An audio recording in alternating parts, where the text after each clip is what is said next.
In this tutorial, I'm going to show you how to add a client on Charitylog. First, you need to go to Contact Management and then to Clients. There are a lot more options showing on my Charitylog because this is an admin account. So if you can't see all the same as me, don't worry about that, but you will have clients. On Clients, it'll then open up this window where we search for the client's details. I'm going to search for the name surname because I know we don't have a client with that name. So you type in any of the details that you know. So it might be that you know their postcode, it might be the first name, surname, that kind of thing. You type those in there and then search. It's come up here that there are no clients that match that name. So we're going to create a new client. If you click the pinky red coloured box in the right hand side, and that will take you to this screen. On this screen, you need to enter all the information that you have that's been provided to you by the client. So I'm going to type in surname, name, address,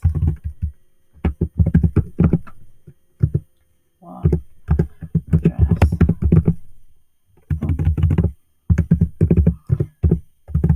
And then for the postcode, I'll just put AB1 2 CD. And that's all the information that the client's provided me with. I do know that the client is female. So then I'm going to save the details. It may come up with a list of possible matches. You don't need to worry about that unless it does match your client, in which case you can click on that and you'll have their details. So now this client has been saved, but we are currently missing consent to store the data.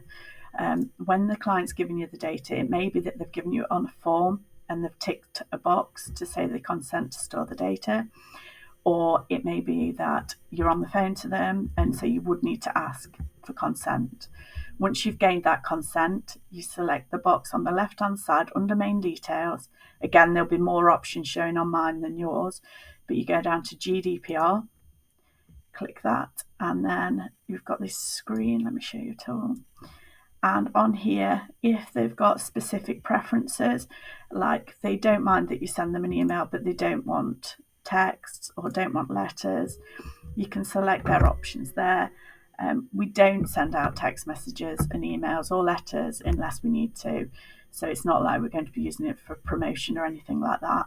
So you then select Add Consent. There's a drop-down box here, and that's got all the reasons why or how they've given consent. If it's a staff record, that's a given. We can store that because they're our staff member, and that's how we store their data on the database. But I'm going to put in this case that it was written because it was received on a form, and I received it today. So I'm going to select today's date. My name will or your name will be filled in already. And then you just select Save. And that is how you add a client to Charitylog.